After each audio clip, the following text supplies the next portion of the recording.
Bienvenidos al primer bloque teórico del método de los elementos finitos. Tenemos aquí la ecuación de Poisson que, recordarán, representa el modelo del fenómeno de la transferencia de temperatura, solo que aquí está aplicada a una dimensión, no es todavía la ecuación completa. En una dimensión, un dominio es simple y sencillamente una línea recta. No hay longitud, no hay anchura, no hay ninguna otra cosa que se pueda hacer más que una simple línea recta. Entonces, esto de aquí es el dominio que vamos a utilizar para trabajar con esta ecuación. Pero primero recordemos qué es lo que queremos. Básicamente, recordemos primero nuestros dos principales ingredientes. Uno de ellos es el dominio, que como ya les mencioné, en este caso es una simple línea recta. El segundo gran ingrediente de toda esta situación es el fenómeno en cuestión.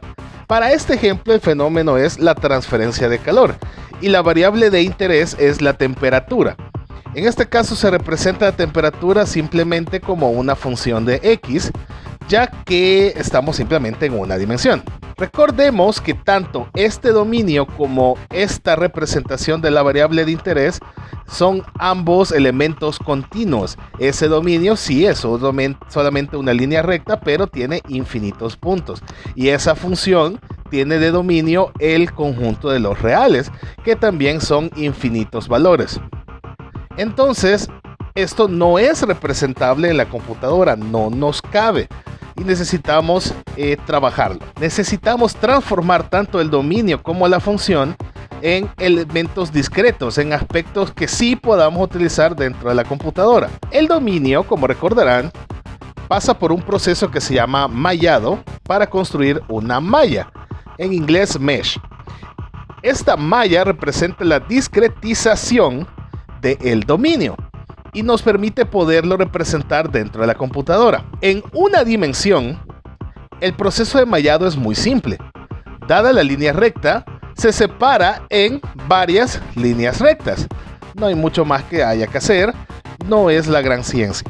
Estas sublíneas rectas, estas subrectas o estos subsegmentos de recta pueden ser de cualquier tamaño. Aquí tengo representados varios de ellos, algunos más grandes que otros. El primer segmento comenzará en alguna posición x1 del eje de x, que es nuestra única dimensión en este momento. Este segmento terminará en algún valor x2, que es donde a su vez comienza el segundo segmento de recta. Este terminará en un x3 y así podemos ir ubicando el resto de los valores, un x4, un x5, x6, x7, x8. Ya que sabemos la posición de inicio y la posición final de cada uno de estos segmentos de recta, podríamos calcularle la longitud a cada uno de ellos. Como en este caso son de distintos tamaños, habría 7 valores distintos en este ejemplo de longitudes. Una longitud 1, 2, 3 hasta una longitud 7. A esto se le conoce como una malla irregular, donde todos los pedazos, segmentos del dominio, que en este caso es una línea recta, no tienen las mismas dimensiones. Las mallas irregulares no son recomendables, ya que son bastante difíciles de implementar. Generan muchos problemas, complican la implementación, complican la interpretación de resultados. Entonces, la alternativa es, al tener un dominio, partirlo en partes iguales, segmentos que tengan la misma longitud. En este segundo ejemplo, he partido este mismo dominio ahora en 3 pedazos iguales.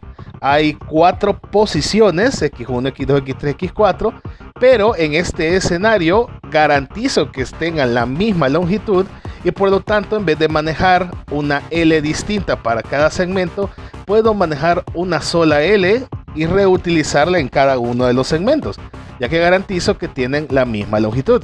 Esto se conoce como una malla regular. Una malla donde todos los segmentos del dominio tienen las mismas propiedades geométricas. Esto es mucho más fácil de usar y de implementar, y los resultados también son más fáciles de interpretar. Ahora vamos a continuar estableciendo un formalismo de nomenclatura. En el método de los elementos finitos, Cuando se tiene una malla, que en este caso es una malla de una dimensión, donde hay cierta cantidad de segmentos y cada uno de estos segmentos está en alguna posición del eje X, representamos cada uno de los puntos separadores de los segmentos con un circulito oscuro, y cada uno de estos circulitos oscuros recibe un nombre especial. Se denominan nodos, son los nodos de la malla. Los nodos se numeran en arábigo con unos números tal como siempre los solemos escribir. En este caso tengo los nodos 1, 2, 3 y 4. Los segmentos como tal de la malla también reciben un nombre especial. Estos segmentos se conocen como elementos. Y es esto lo que le da el nombre al método. Un dominio original que era continuo con infinitos puntos lo transformo en una cantidad de elementos y va a ser una cantidad finita de elementos con una cantidad finita de nodos que representa la cantidad finita de puntos a trabajar. Por lo tanto, el método de los elementos finitos. Los elementos se representan con números arábigos también, pero para diferenciarlos de la numeración de los nodos, estos se encierran en un circulito.